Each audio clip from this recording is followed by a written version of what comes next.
Hello and welcome, my friends. My name is Leander, and I hope you're having a great day so far. Today, I'll be reading you a story from this book. It's a collection of fairy tales by the Brothers Grimm.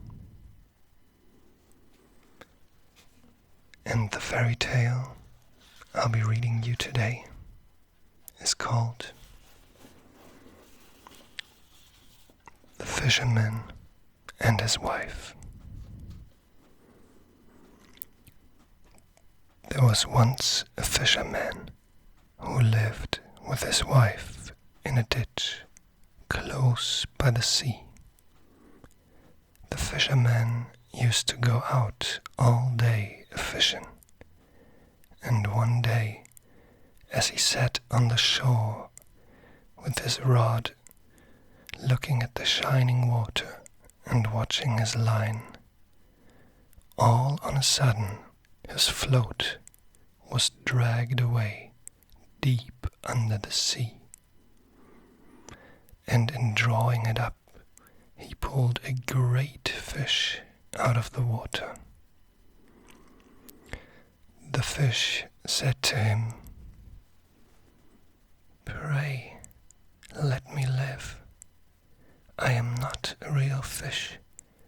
I am an enchanted prince. Put me in the water again and let me go." "Oh," said the man, "you need not make so many words about the matter. I wish to have nothing to do with a fish that can talk. So swim away as soon as you please." Then he put him back into the water, and the fish darted straight down to the bottom and left a long streak of blood behind him. When the fisherman went home to his wife in the ditch, he told her how he had caught a great fish, and how it had told him it was an enchanted prince, and that on hearing it speak, he had let it go again. "Did you not ask it for anything?" said the wife.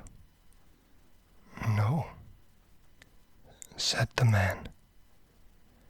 "What should I ask for?" said the wife. "We live very wretchedly here in this nasty, stinking ditch. Go back and tell the fish we want a little cottage."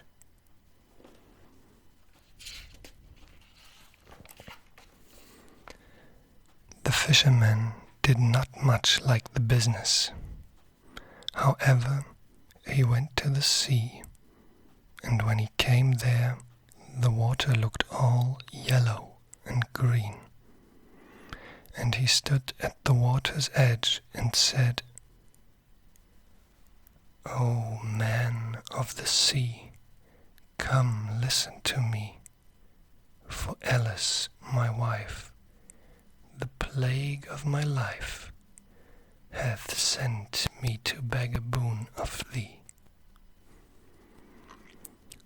Then the fish came swimming to him and said, "Well, what does she want?" "Ah," answered the fisherman, "my wife says that when I had caught you, I ought to have asked you for something before I let you go again. She does not like living any longer in the ditch and wants a little cottage." "Go home then," said the fish. "She's in the cottage already." So the man went home and saw his wife standing at the door of a cottage. "Come in," said she. "Is not this much better than the ditch?" And there was a parlor, and a bedchamber, and a kitchen, and behind the cottage there was a little garden with all sorts of flowers and fruits, and a courtyard full of ducks and chickens. "Ah," said the fisherman, "how happily we shall live. We will try to do so at least," said his wife. Everything went right for a week or two, and then the Dame Alice said, "Husband, there is not enough room in this cottage. The courtyard and garden are a great deal too small. I should like to have a large stone castle to live in. So go to the fish again and tell him to give us a castle." "Wife," said the fisherman, "I don't like to go to him again, for perhaps he will be angry. We ought to be content with the cottage." "Nonsense," said the wife. "He will do it very willingly. Go along and try."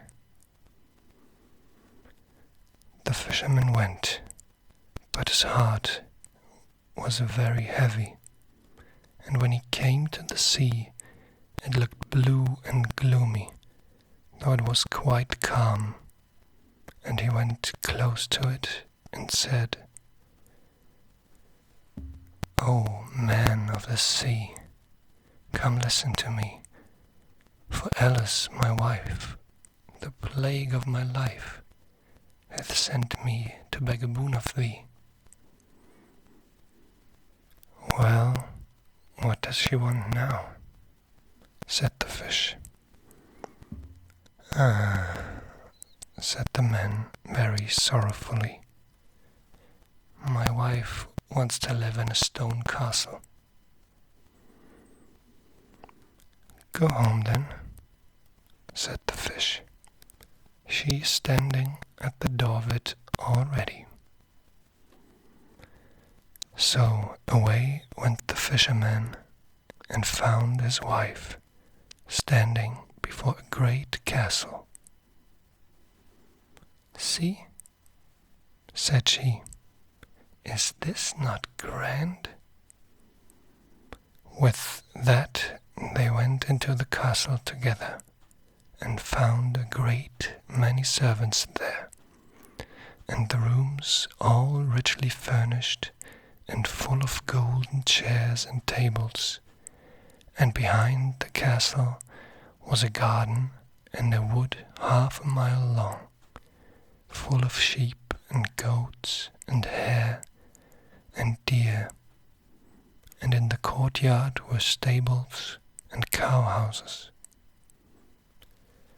"Well," said the man, "now we will live contented and happy in this beautiful castle for the rest of our lives."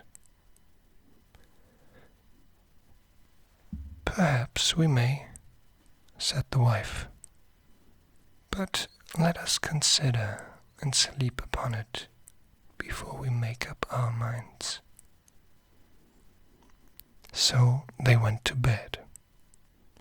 The next morning, when Dame Alice awoke, it was broad daylight, and she jogged the fisherman with her elbow and said, "Get up, husband, and bestir yourself. We must be king of all the land." "Wife, wife," said the man, "why should we wish to be king. I will not be king."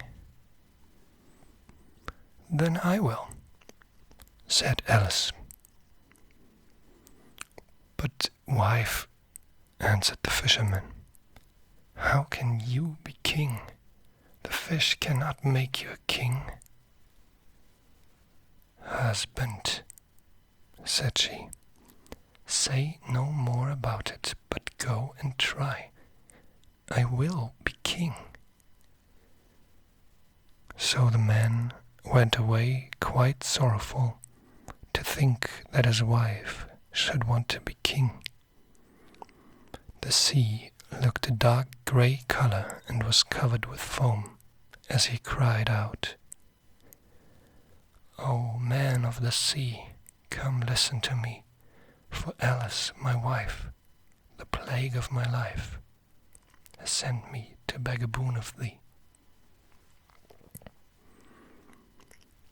"Well, what would she have now?"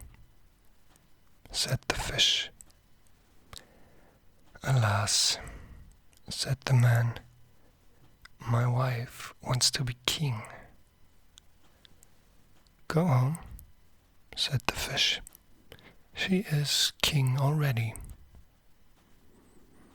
When the fisherman went home, and as he came close to the palace, he saw a troop of soldiers and heard the sound of drums and trumpets, and when he entered in, he saw his wife sitting on a high throne of gold and diamonds, with a golden crown upon her head, and on each side of her stood 6 beautiful maidens, each a head taller than the other.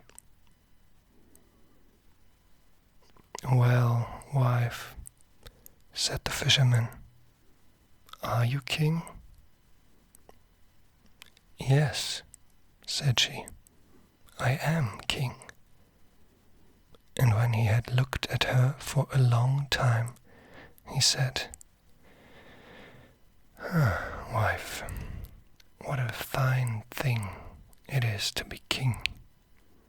Now we shall never have anything more to wish for." "I don't know how that may be," said she.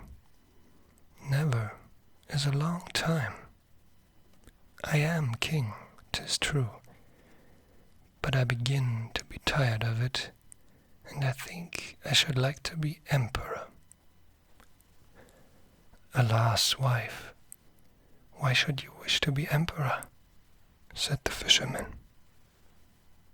"Husband," said she, "go to the fish. I say I will be emperor."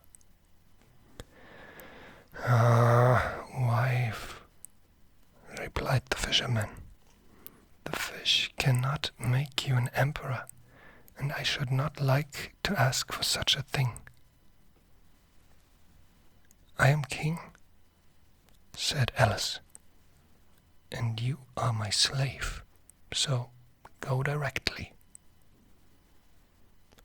So the fisherman was obliged to go, and he muttered as he went along, "This will come to no good.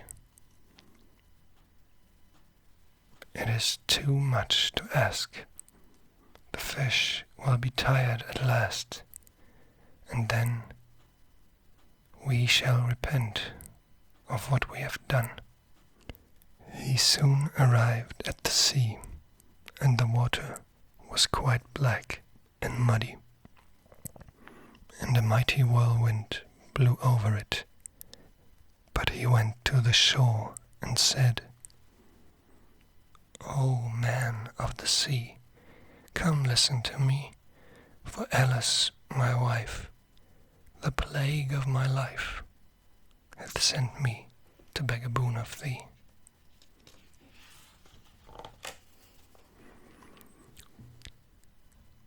"What would she have now?" said the fish. "Ah," said the fisherman, "she wants to be emperor." "Go home," said the fish. "She is emperor already."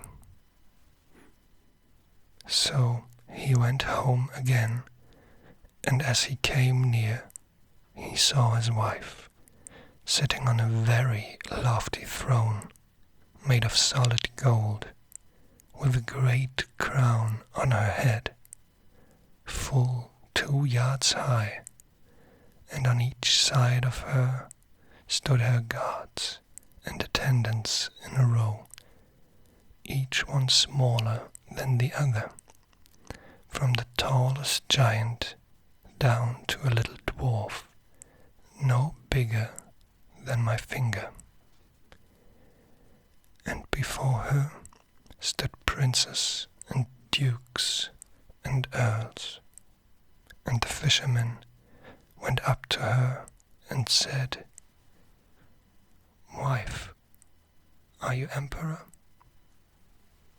"Yes," said she, "I am emperor." Said the man as he gazed upon her, "What a fine thing it is to be emperor."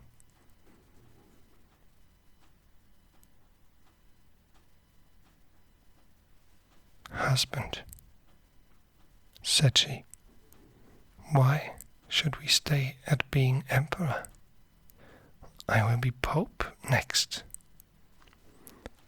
"Oh, wife, wife," said he, "how can you be pope? There is but one pope at a time in Christendom." "Husband," said she, "I will be pope this very day." "But," replied the husband, "the fish cannot make you pope." "What nonsense," said she. "If he can make an emperor, he can make a pope. Go and try him." So the fisherman went, but when he came to the shore, the wind was raging, and the sea was tossed up and down like boiling water, and the ships were in the greatest distress, and danced upon the waves most fearfully. In the middle of the sky there was a little blue, but towards the south it was all red, as if a dreadful storm was rising.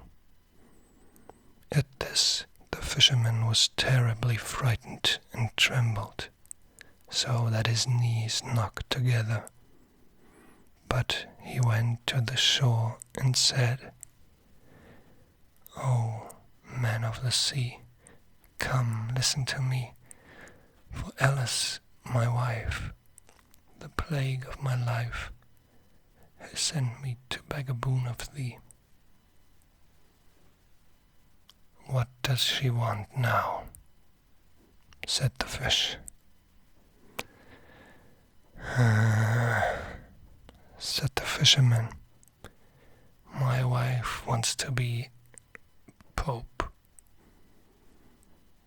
"Go home," said the fish. "She is pope already." Then the fisherman went home and found his wife sitting on a throne that was 2 miles high, and she had 3 great crowns on her head, and around stood all the pomp and power of the church, and on each side were 2 rows of burning lights of all sizes, the greatest as large as the highest and biggest tower in the world, and the least no larger than a small rushlight. "Wife," said the fisherman, as he looked at all his grandeur, "are you pope?" "Yes," said she, "I am Pope."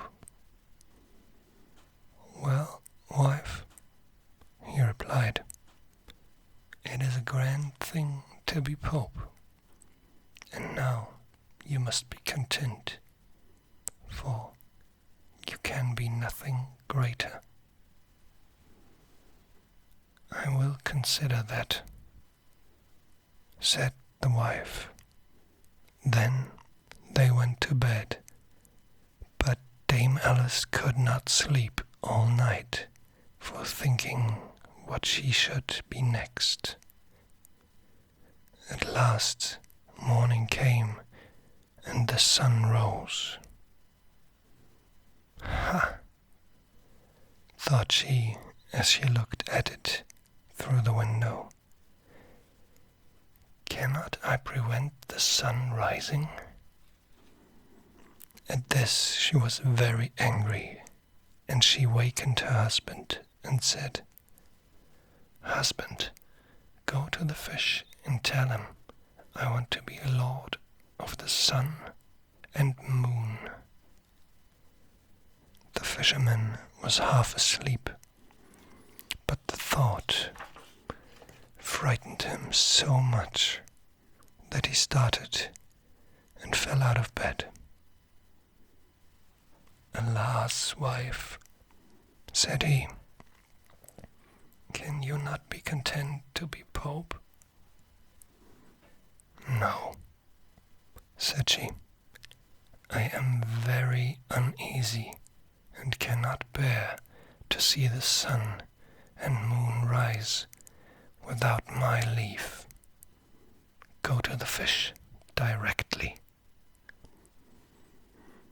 Then the man went trembling for fear, and as he was going down to the shore, a dreadful storm arose, so that the trees and the rocks shook, and the heavens became black, and the lightning played, and thunder rolled.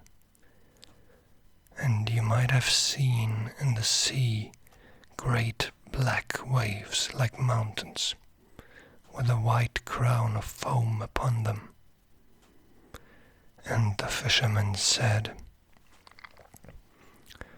"O man of the sea, come listen to me, for Alice, my wife, the plague of my life, has sent me to beg a boon of thee." "What does she want now?" said the fish.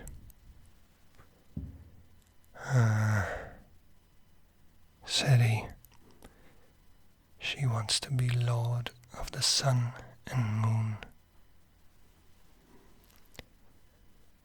"Go home," said the fish, "to your ditch again, and there they live to this very day."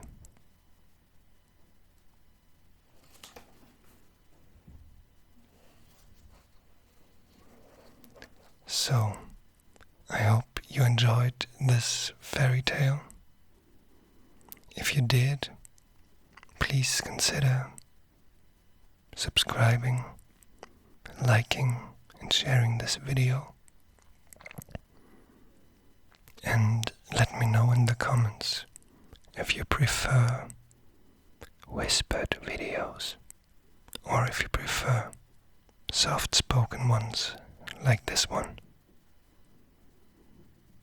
Until next time, I am Leander. Make the best of it.